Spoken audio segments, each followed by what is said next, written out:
60 seconds. The funny thing is coconuts were not indigenous to that area of the South Pacific. Okay, Raul, we need names. Yes.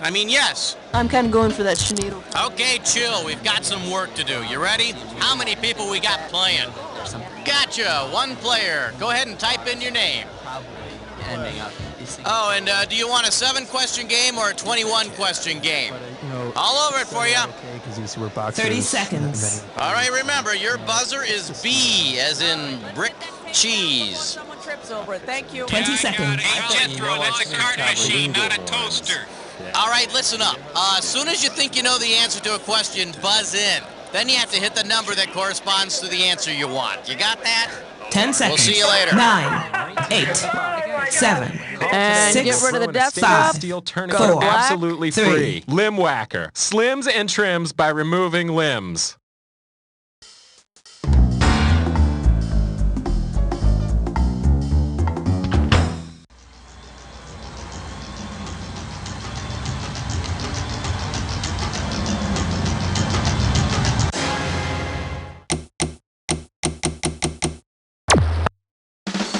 It's time for the show where high culture and pop culture collide. Hey, welcome to the show. I see you're playing by yourself tonight. Very interesting. Hey, did you ever see that show Friends? Yeah, apparently not. Well, you're playing by yourself this time around, huh? Hey, don't worry about it. I do it all the time. Okay, let's go. Give me a category. And now climbing up the charts all the way to number 1. May I introduce Hamner? I hardly knew her. We're playing for $3,000 this time. Okay, you know how big-time studio execs are always trying to take one hit concept and combine it with another, right? Well, suppose Earl Hamner Jr. is asked to produce a made-for-TV movie based on his real life and the primetime soap opera he created. Which storyline would you most expect to see? Grizzly Adams roams Dallas, John Boy runs the Falcon Crest Winery, Jed Clampett strikes oil in Knots Landing, or the Ingalls clan starts a dynasty. And the early half of the century was ruled by the distant heir of Charles, Half-Pint VII. Here's the one the winners pick. The Waltons was based on Earl Hamner Jr.'s real childhood, and then later on, he created the primetime soap opera Falcon Crest. Good night, John Boy. Good night, you conniving bastard. All right, pick a category.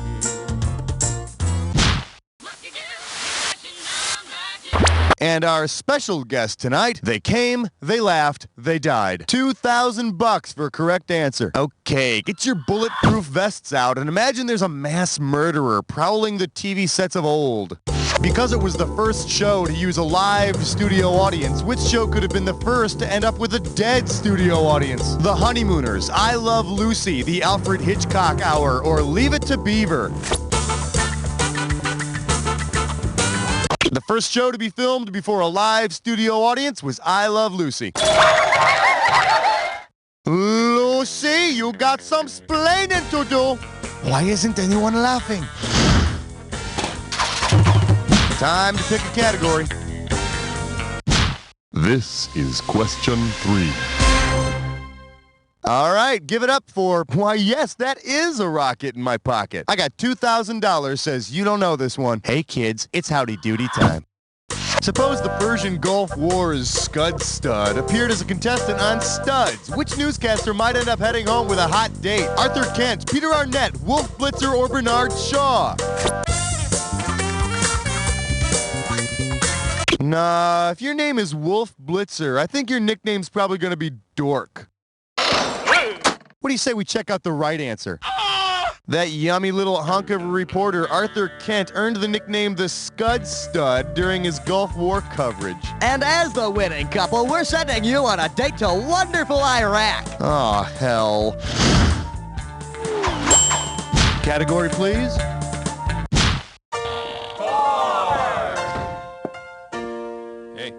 For your enjoyment, what's up, Doc? $3,000 for this one. Okay, SAT fans, grab your number 2 pencils because I got an analogy coming your way. ER is to Dr. Douglas Ross as ER is to Ace, Batman is to George Clooney, St. Elsewhere is to Howie Mandel, or MASH is to Corporal Klinger. This is going to end in tears. Well, that'll make an exciting story, won't it? George Clooney is Dr. Doug Ross on ER, the drama, and he's the young Dr. Ace on ER, the 1980s sitcom. And ladies, let me be the first to tell you there is no truth to the rumor that his hair is leaving ER to pursue other roles. Now, his chin, well, that's another story. All right, I need a category. Well, I hope you're all rested up because you're about to take on a Dis or Dat. The category for this Dis or Dat question is, they're all black and white on my TV set. Pay attention, I'm going to read off 7 shows, and for each one, I want you to tell me if it was broadcast in black and white, color, or both. As each title comes up, if it's a black and white show, press 1. If it's color, press 2. Press 3 if it's both. And if you want to skip one, press 4. I'm going to add 500 to your score for a right answer, and you lose 500 for a wrong answer or one you don't get to. All right, I'm putting 30 seconds on the clock, and we're off. Bewitched, black and white, color, or both? Bonanza. Hogan's Heroes. I Dream of Jeannie. I Love Lucy. The Munsters. One more. That Girl. That's All She Wrote. Well, you didn't get those 2, but at least you got the majority of them. Let's look at your score. And now back to our regularly... Throw me a category. Tonight's topic, 6 in the workplace. Let's see what we got going. You're so 10 minutes ago. You get it right, you get 2K. So you think you watch too much TV? Think again. Get ready to fill in the blank when you know the name of this TV personality. This guy made a bunch of Coke ads. At one point, he even hosted a music video show. His whole deal is that he lives 20 minutes in the future. All he is a computer-generated head and shoulders. How can you forget him? Yeah, do it. Start typing, then hit return. Max Headroom is the computer-generated talking head who lives 20 minutes in the future and made all those annoying Coke ads. He also has that habit of stuttering on all his words. Computer-generated hosts. It'll never catch on. Give me a category. Hi. Ordered. Don't you? Got him ordered. Tonight. Savory. I love you, question 7. Here we have, sounds like a winner. $1,000 at stake on this one. See if you can wrap your skull around this. Say the producer of Hogan's Heroes made a cameo in an episode and collided with one of the show's characters. Given their respective names, what might everyone on the set hear? Durang LeBeau, Chong Pow, or Poot Zowie. Colonel Klink is one of the characters, and Hogan's Heroes was one of the many TV shows produced by crooner Bing Crosby. And apparently the director's name was Zing.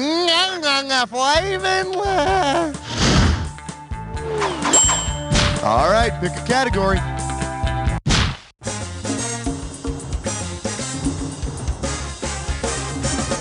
Shake hands with, I promise, Richard Dawson is not the right answer. You get it right, I'm putting you up $2,000. Okay, we're going to do this question in like a Family Feud motif, all right? You got to buzz in and type the most popular answer to get the cash for this question. You got it? Here we go. We asked 100 people we found hanging around the studio to name a TV game show host. Type in what you think the #1 response was. Go for it. Type in your answer and hit return. Alex Trebek. You know, I'd say Alex Trebek, but nobody asked me. Let's see. Show me Alex Trebek. 28 people said Alex Trebek, which makes a lot of sense. Most of the losers who hang around this studio spend their lunch hours watching High Rollers. You know, at least you can get a good craps game in. Time to pick a category.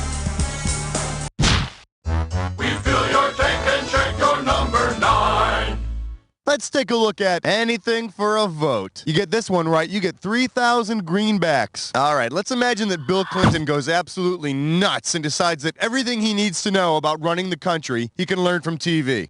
If President Clinton were to follow the example of the president on the 80s sitcom Hail to the Chief, what would he have to do? Clone himself, get a sex change operation, become black, or become 40 years younger? Oh, no TV for you this week. Hey, if you got a minute, take a look at this.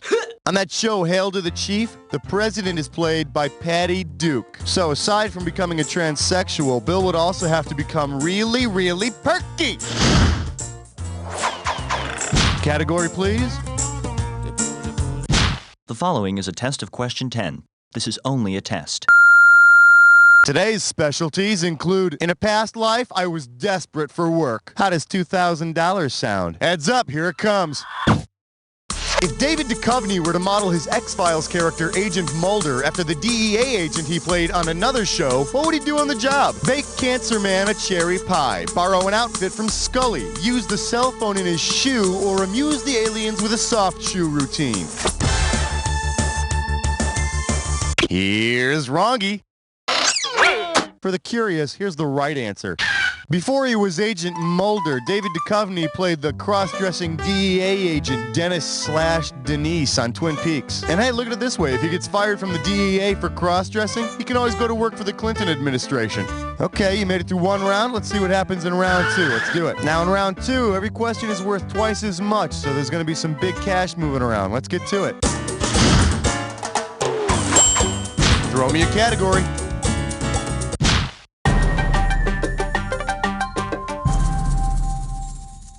For your viewing pleasure, pier diving and breast implants prohibited. How does $4,000 grab you? Think fast, it's question time. Say LA County passes a law protecting ocean life from possible silicone contamination. Since Pamela Anderson could no longer work as a lifeguard, to which job might she slink back? Screech and Zach's homeroom teacher, Tim Taylor's tool-time girl, a China Beach nurse, or the Fresh Prince's family maid? Pamela Anderson was the tool-time girl on Home Improvement, but quit her job to concentrate full-time on Baywatch. Which is the same thing my cousin Billy did. All right, I need a category.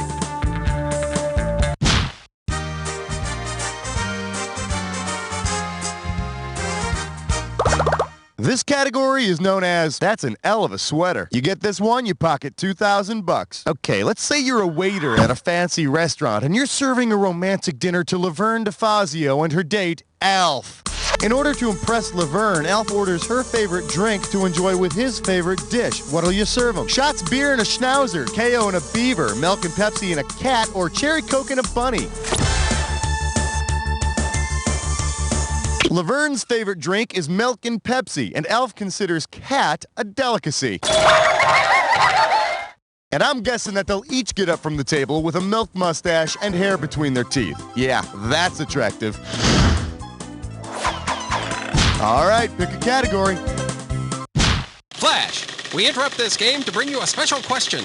Let's have a big warm welcome for Feeling Snappy. 4,000 big ones for a right answer here. Okay, everybody's heard of the Clapper, right? Well, let's pretend they come out with a very similar product called the Snapper. And here's the genius. Instead of clapping, you snap. Who would you most likely see rolling over in bed to turn off the lights with the Snapper? Larry and Balky from Perfect Strangers, Sam and Al from Quantum Leap, Doogie and Vinny from Doogie Howser, or Blaine and Antoine from In Living Color? Blaine and Antoine are the men on film movie critics, and when they like a movie, they always give it 2 snaps up. The unfortunate thing is that whenever those two watch The Addams Family, the lights go off and on all over the house like a freaking airstrip. Give me a category. Hey, stress cut with lime sore. It is time for activity session. Grab hold of this gibberish category. Just for that, you do the laundry. Let's see how much of $10,000 you can win on this gibberish question. All right, listen up. Every second and a half, some of that cash is going to disappear. So if you want to win big, you got to move quick. All right, then. Take a look and tell me, what phrase does this rhyme with? Snide Mike, you dry a towel. And don't let that punctuation fool you.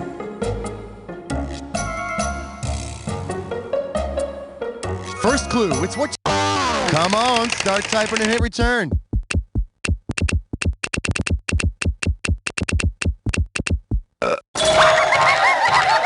I don't get it. $250 for an E? I went down to Kmart last week. I got 3 O's and an A for $1.50. They're just for around the house.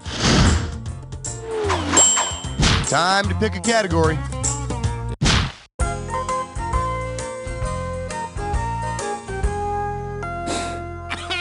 The category, I see Santa's nipple underneath the mistletoe. You get a right answer, you're walking away with $4 grand. Hey, take a look at this Christmas card I got. By which character is this Christmas card most likely inspired? Cannon from Cannon, Chrissy from Three's Company, Elaine from Seinfeld, or any of the women from Friends.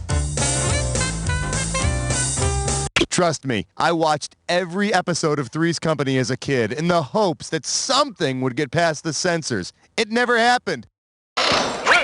Okay, now here's a good answer. On a famous Seinfeld episode, the photo that Kramer takes of Elaine for her Christmas card shows some nipple. I had the same thing happen to me with my Christmas cards from last year. Maybe I'll send you one. You know, if you filled out your game registration. Category, please.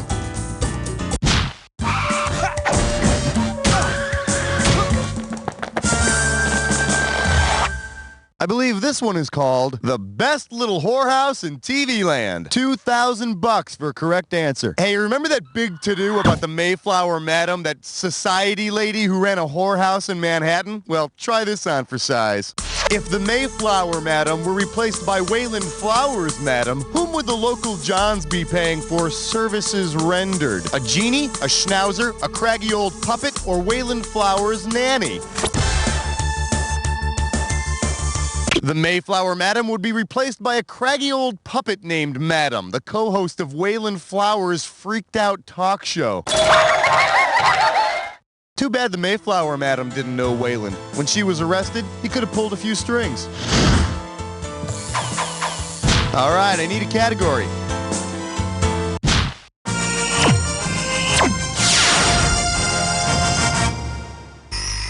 This one's called Reality Bites, unless MTV's your sugar daddy. Heads up, this one's gonna be $6,000. Okay, let's see if you know anything about the real world you live in. Buzz in as soon as you can complete the sequence. New York, Los Angeles, blank, blank, Miami. Is it Paris, Chicago, San Francisco, London, New Orleans, Boston, or Seattle, Amsterdam? Wrong, and watch your mouth. Does this ring a bell? The 3rd and 4th seasons of MTV's Real World take place in San Francisco and London. Real cities where real young people can live in real expensive apartments and say real stupid things to real camera crews. Throw me a category.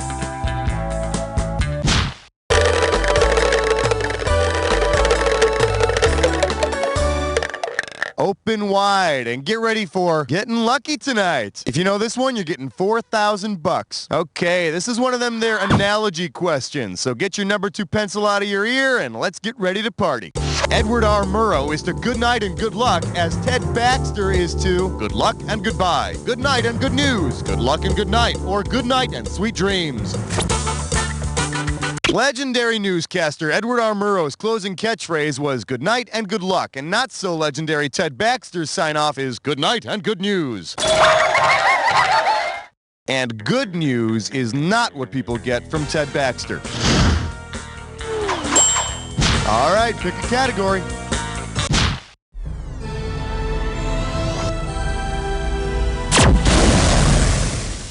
Well, what do we have here? I feel pretty and fibber and gay. I'll give you 4,000 clams for this bad boy. All right, at the time she did it, we all heard plenty about Ellen DeGeneres coming out of the closet on her show, remember? If Ellen DeGeneres came out of Fibber McGee's closet, who or what would probably come out after her? Genghis Khan and George Washington, a whole lot of tumbling junk, seawater and flopping fishes, or lies? Genghis Khan... No, there was no time traveling going on, although I'm intrigued as to what the euphemism coming out of the TARDIS would mean. Here's the one you didn't pick. On Fibber McGee and Molly, their closet is full of junk that tumbles out every time Fibber opens it. And it being the 50s and all, if Ellen had said she was gay, Fibber probably would have said, well, I'm glad you're feeling so happy. Give me a category.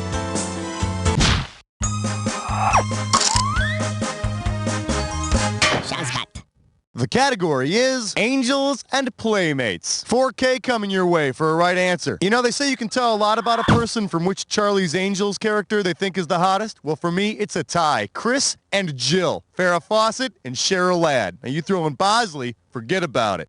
Imagine an episode in which Jill and Chris go undercover and pose as Playboy playmates. Based on their relationship, which headline would most likely grace the magazine's cover? Centerfold sisters, kissing cousins, lesbian lovers, or me and my naked niece? Kissing cousins? No, but that reminds me, I got a family reunion to go to this month. Hey, you ought to see my cousin. Let me show you what I would have picked. When Jill Monroe goes off to drive race cars, she's replaced by her younger sister, Chris. I don't know, Jill. I feel kind of sleazy posing like this. Here, Chris, rub some paint all over your body. Then it's art. Oh. Time to pick a category.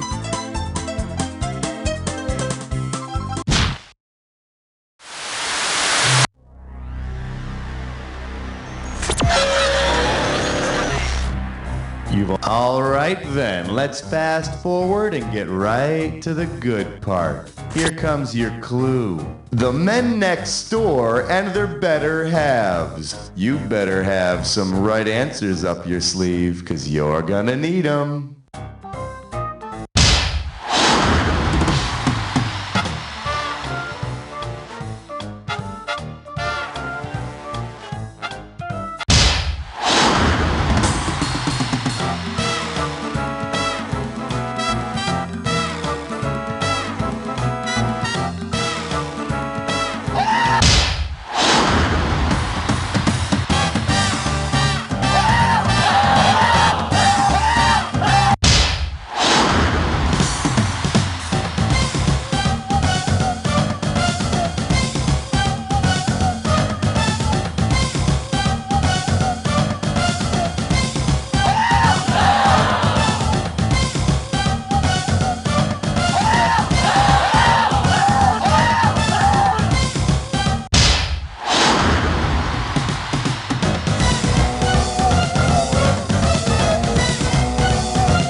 Score.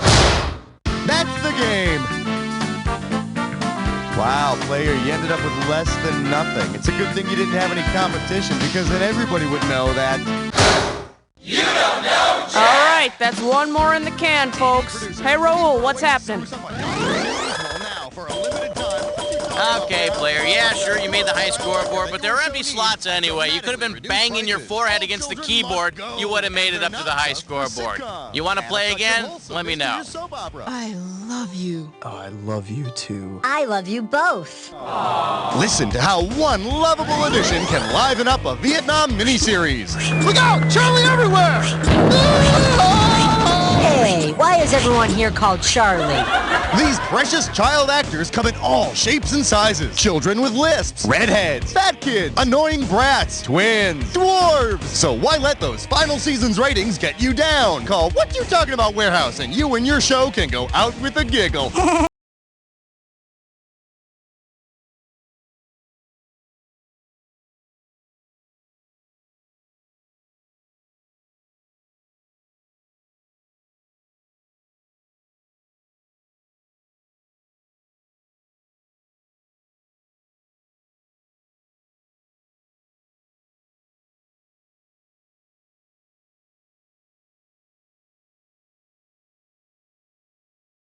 One's a cop from the future. One's a witch doctor from the past. Together they fight crime. Freeze! Ooh-ee-ooh-ah-ah, ting-tang, walla-walla, bang-bang. Sundays on UBC. How often do you think about the air you breathe? Oxygen, gas of life, or secret military death vapor? Tonight.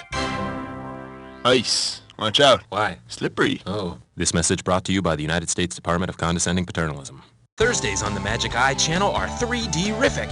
At 8, catch dolphins jumping out of the ocean. I can't make it out. Just clear your mind. Try not to think about it. Then, at 8:30, it's dinosaurs in a forest. That's so cool. It's like they're jumping out at me. What, those little red squiggles? I can't see a damn thing. At 9, it's unicorns jumping over the stars, followed by cute tree frogs at 9:30. Try putting your nose up against the screen and then scoot back slowly. Maybe cross your eyes a little bit. I think I see something.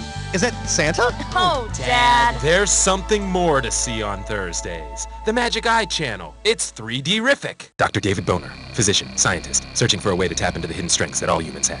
Then, an accidental overdose of gamma radiation alters his body chemistry. And now, when David Boner gets, excited, or, eager, a startling metamorphosis occurs. Please, don't make me, excited. My body changes, mutates into something, embarrassing.